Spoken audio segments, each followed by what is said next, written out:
Hi, hi, hi, hi. Welcome to the Great with God podcast. My name is Julie Taylor, and I am your host, and I am not God. Obviously, I'm not an expert. I'm not a scriptorian. I'm literally just a girl sitting in front of a microphone, hoping God is real. The Get Ready with God podcast is the daily devotional podcast to help you see divinity in every day. Have you been seeing it? Where have you been seeing it? I'd love to know. Please tell me. I want to know. Can you show me? I want to know where divinity is. Okay. Let's talk. Welcome to this podcast this day. Happy you're here. So happy you're here. Like, subscribe, and leave a review. Recently, someone asked me how to become a better writer, which is a very flattering question because I want to be a better writer. And writing is my biggest passion, I would say. It's the thing I enjoy doing the most. It's the biggest skill I have that's part of my identity. It's the thing that hurts the most when people don't like it and feels the best when people do like it. But I'm not a classically trained writer. I did not study English in school. I struggle with grammar and spelling. And anyway, someone had asked me how to become a better writer. And I was like, I wish I knew, because if I did, I would take it. But I did want to say something that, like, the thing that came to my mind is, oh, get a corporate job. And that was not the answer I think they were expecting, because writing is often known as like an art form, and it's often experienced like an art form. And that's how it's always been for me. It's most fun to write when I'm feeling inspired, when I'm feeling strong emotions, when I have big ideas, like when it's flowing out of me. That is fun. That is really, really fun. But it used to be that I could only write in those times.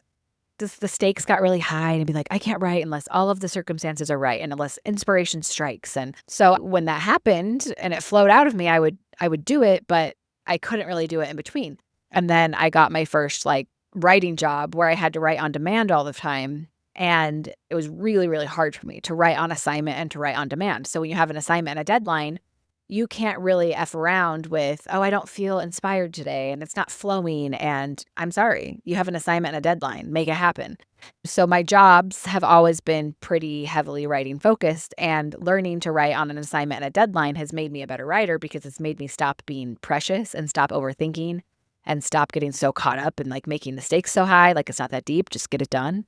And that has really, really served me in my writing career. So now it's still so fun when I can write as an expression of something or use writing as an art form.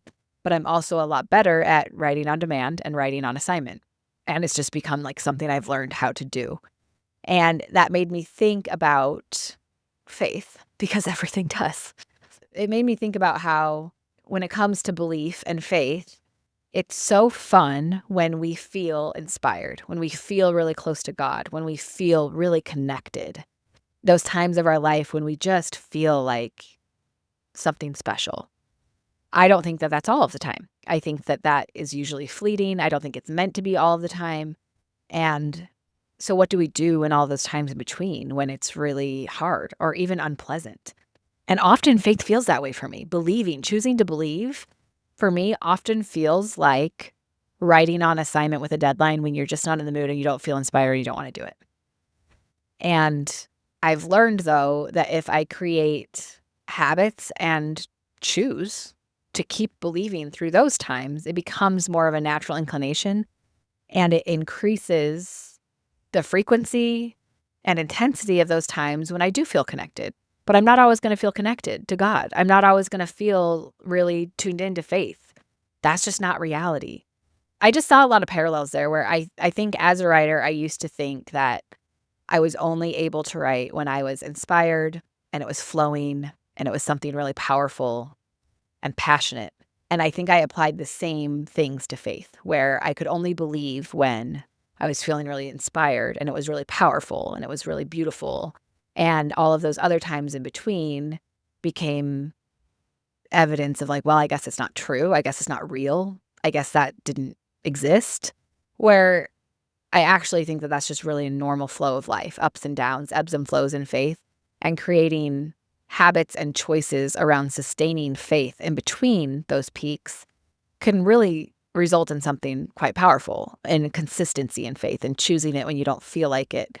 I've always hated the phrase fake it till you make it. And so I changed it a little bit to force it till you feel it. And I like that because as someone with depression, I often don't feel like doing the right thing.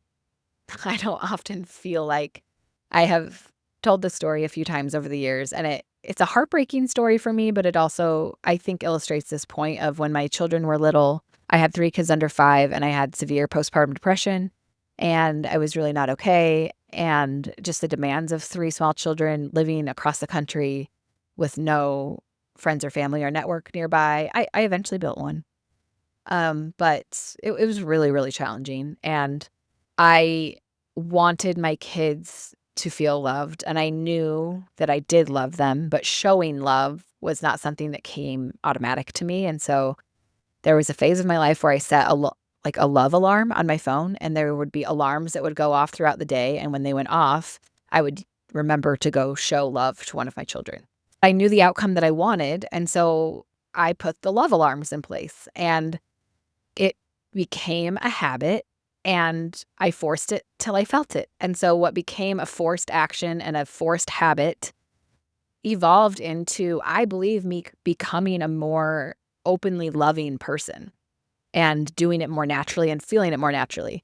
And so if I only ever do anything when I feel like doing it, I promise you I would do about 10% of what I do in life, because I almost never feel like doing anything other than laying in my bed. Almost ever. I want to stay in my bed all of the time. And so if that's the feeling that I allowed to dictate my life, I don't think I would have the life that I want. But instead, I can see outcomes that I want, and so I try to develop systems to get there. And I apply the same thing to faith. I want to believe. I do. I think it's more fun to believe. I think my life is better when I believe. I think I am better when I believe. I think my experience with reality is better when I believe. That's what I want. It doesn't come naturally to me. And so I create habits to make myself get there when I don't get there naturally. So force it till you feel it, to me, because I don't think anyone likes to fake anything. Like, fake is such a insulting word. And so is force, but forcing something that I want until it becomes natural and inherent has been a good path for me. So whatever your own version of this is, if you need a love alarm for faith, but in between these inspired, powerful, wonderful moments where we feel connected and golden, there's going to be a lot of blah in between. And I think that we can use that time to habitually choose something that we're not feeling. It's worked in writing. It's worked in faith. I don't know. What else has it worked in? Exercise. Like, I don't feel like going running usually. Sometimes I do. But here's the thing. When you force it long enough, when you do the habit long enough, you do start to crave that thing. And I think that works in faith too. So say it with me. Put that in your pipe and smoke it. Love you. Bye.